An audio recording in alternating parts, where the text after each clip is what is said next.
افامنوا مکر اللہ فلا یأمن مکر اللہ الا القوم الخاسرون، کیا وہ اللہ کی خفیہ تدبیر سے بے خوف ہیں؟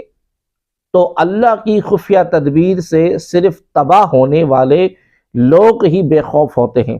افامنوا مکر اللہ، کیا وہ اللہ کی خفیہ تدبیر سے بے خوف ہیں؟ مکر کے لغوی معنی ہے خفیہ تدبیر، جبکہ عام محاورہ میں دھوکہ اور فریب کو مکر کہا جاتا ہے، یہاں اس کا لغوی معنی یعنی خفیہ تدبیر مراد ہے۔ اس آیت میں اللہ تبارک و تعالیٰ کے خاص غضب کا ذکر ہے، چنانچہ فرمایا گیا کہ کیا کفار اللہ تبارک و تعالیٰ کی خفیہ تدبیر سے بے خوف ہیں اور اس کے ڈھیل دینے اور دنیاوی نعمتیں دینے پر مغرور ہو کر اس کے عذاب سے بے فکر ہو گئے ہیں۔ سن لو کہ اللہ کی خفیہ تدبیر سے صرف تباہ ہونے والے لوگ ہی بے خوف ہوتے ہیں اور اس کے مخلص بندے اس کا خوف رکھتے ہیں۔ اس سے معلوم ہوا کہ اللہ تبارک و تعالی کے خوف کا دل سے نکل جانا سخت نقصان کا سبب ہے۔ اللہ تبارک و تعالیٰ کی ڈھیل یا اس کا کسی بندے کو گناہ پر نہ پکڑنا یا اس کی خفیہ تدبیر، یہ اس کی خفیہ تدبیر ہے، لہٰذا ہر وقت اللہ تبارک و تعالیٰ کی خفیہ تدبیر سے ڈرتے رہنا چاہیے۔ ترغیب کے لیے چند حکایات ہم آپ کے سامنے پیش کرتے ہیں۔ حضرت جبریل علیہ السلام ایک مرتبہ بارگاہ رسالت میں روتے ہوئے حاضر ہوئے۔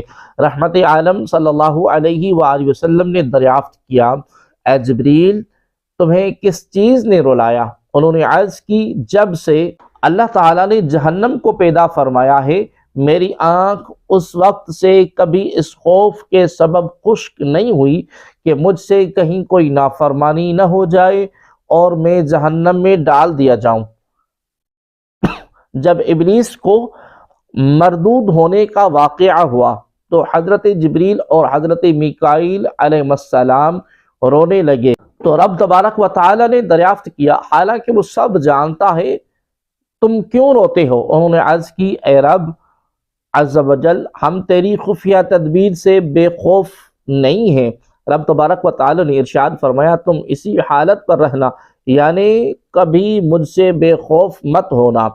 حضرت انس بن مالک رضی اللہ تعالی عنہ فرماتے ہیں، ایک بار میں نے حضرت عمر فاروق رضی اللہ تعالی عنہ کو ایک باغ کی دیوار کے پاس دیکھا، وہ اپنے آپ سے فرما رہے تھے، واہ لوگ تجھے امیر المؤمنین کہتے ہیں اور تو اللہ تبارک و تعالیٰ سے نہیں ڈرتا؟ اگر تو نے رب تبارک و تعالیٰ کا خوف نہ رکھا تو اس کے عذاب میں گرفتار ہو جائے گا۔ حضرت حسن بصری رضی اللہ تعالی عنہ 40 برس تک نہیں ہنسے۔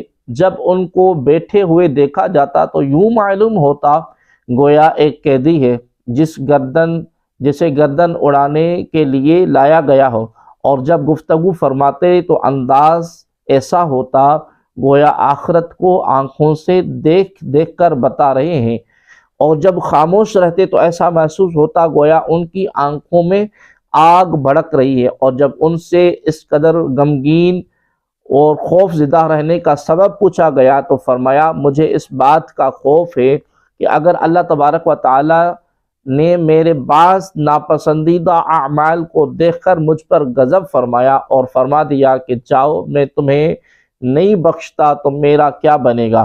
اللہ تبارک و تعالی ہمارے ایمان کی حفاظت فرمائے اور ہمیں اپنی خفیہ تدبیر سے ڈرتے رہنے کی توفیق عطا فرمائے، آمین۔